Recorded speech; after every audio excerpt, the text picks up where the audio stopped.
Good evening, Jackie O and Orlando. also known as ORO, Orlando Oro, which means gold. That is our Company. Name of in our company. Houston, the name we go by in Houston. But tonight I thought I'd give you some interesting information regarding contracts and what constitutes a contract. Okay, earlier this week we had received an offer, and our house had only been on the market not even a day, not even 24 hours. And so my clients and I discussed things back and forth, and they said to me, okay, well, if they agree to come up this amount of money, and it wasn't much, it was $1,650. They agree to come up $1,650 and shorten their option days and shorten their days to review the title. There were like 6 little changes, and then asking for $1,650 more.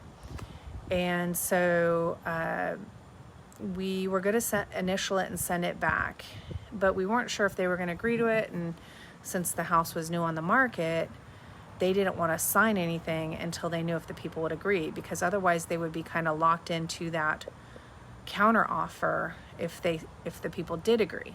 Okay, so what they asked me to do is send the contract back to the agent and ask the agent to prepare the new offer with the changes we requested, if they agree to them, and send them back signed so we could sign them, because that's what it would take for my clients to take their house off the market after 24 hours. Well, after I did that, I did not hear back from the agent. The agent said, I think they'll agree, it should work. They went to work, and so I didn't hear from them for 24 hours, almost 24 hours, or maybe 20 hours. And my client was contacted by another buyer online who wanted to put an offer in, and her agent asked me, and I said, well, you better hurry up, because we put out a counter offer and we're not sure if they're going to agree to it, and you just need to get with the ball. Okay, so the second buyer submitted their offer, and it was $4,000 better than the first offer. And so, of course, my client said, sold. We haven't even heard from the other buyers. We don't know if that counter offer just went past their red line in the sand, but, I don't want you to say anything to the other realtor that we countered. Let's just take this and go. So we signed the contract and escrowed it. Okay, so the previous agent, the first agent, I don't know if she called me that night or if I told her.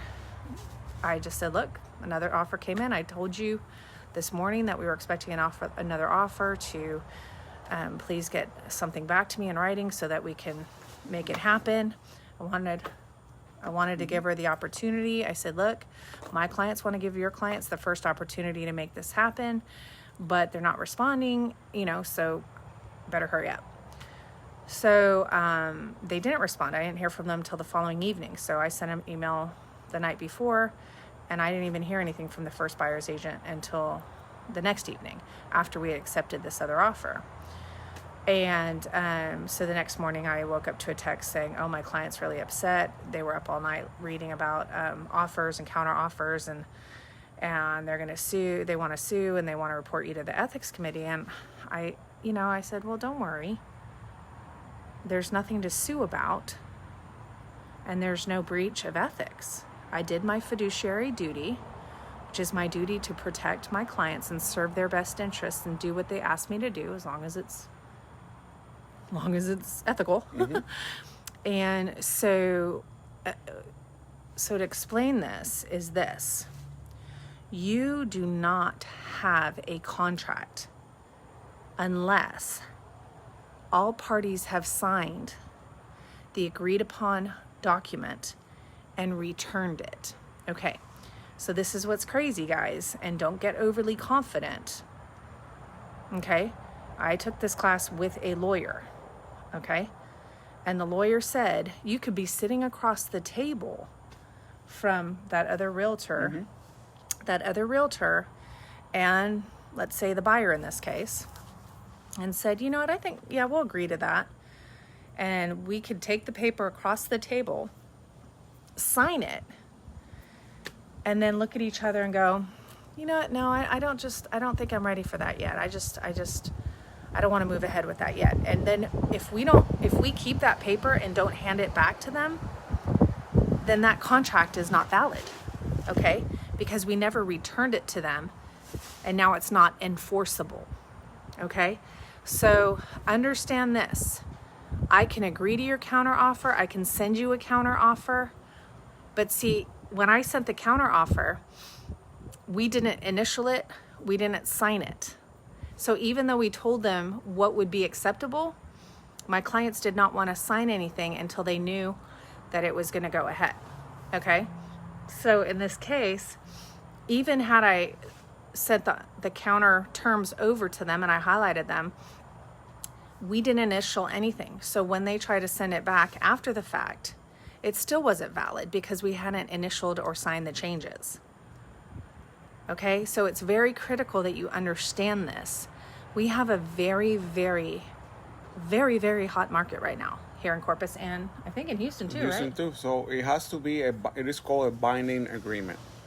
Yeah. That's what happens. And it has to be in writing. In writing, and then once you've signed it, you give it to them, they accept it, or they receive it. That's when it becomes a binding agreement. Yeah, and they send it back. So unfortunately, I sent an email, and I was very sympathetic to the buyer, and the agent was very professional, and she was very timely, and she hustled, and I told her, I kept warning her that I was going to get other offers and to get me something. And so I put in my email, I said, look, this is very unfortunate, but I tried to let you guys know that this was a very popular property, and I kept trying to get you guys to understand that I needed something from you to confirm that you were interested. But this false sense of confidence they had, these buyers, these first buyers, this false sense of confidence they had because they thought, oh yeah, we'll sign it later, we're busy, and they delayed it, cost them the home they wanted. And so what could be the solution to this? One of the solutions we have suggested to our clients is when we're in these really tight situations, because you're kind of damned if you do, damned if you don't. I know. Right? So if you pressure them to put in the contract and you force them to sign it and you force them to go into contract, and then they get cold feet and they back out, they're like, you forced me to do this deal. And then they start blaming you for everything. Okay? So it's kind of a touchy situation because it's a lot of pressure. Right. So with that being said, what I have done in the past, and Orlando has done in the past, is when we see a property that we know is going to be hard to find again, that we know is perfect for our clients, we say, hey, look, normally I don't want to move ahead if there's any gray area, but in a hot market, you're better off grabbing it and letting it go for $150, $200 than it is to lose it altogether. Right? So what I'll tell my clients is, look, I know you love it. I know there's a lot of pressure. But if you don't get this contract signed now, you're going to lose it. I don't like doing business that way, but in a hot market, that's what we have to do. If for some reason you get cold feet or you end up not wanting the property, I will pay you back your $150, $200 out of my own pocket so you don't lose anything. Okay? Because what we do is we try to make sure we really get to know our clients. Yeah. Like really get to know them so that when we move ahead with a property, we don't have cold feet. And I would say 99% of the time, 99.5% of the time, that's the case. We just know our clients and we know what they want. And when we get pushy, they know to listen. And you have to also be able to contact the other agent too.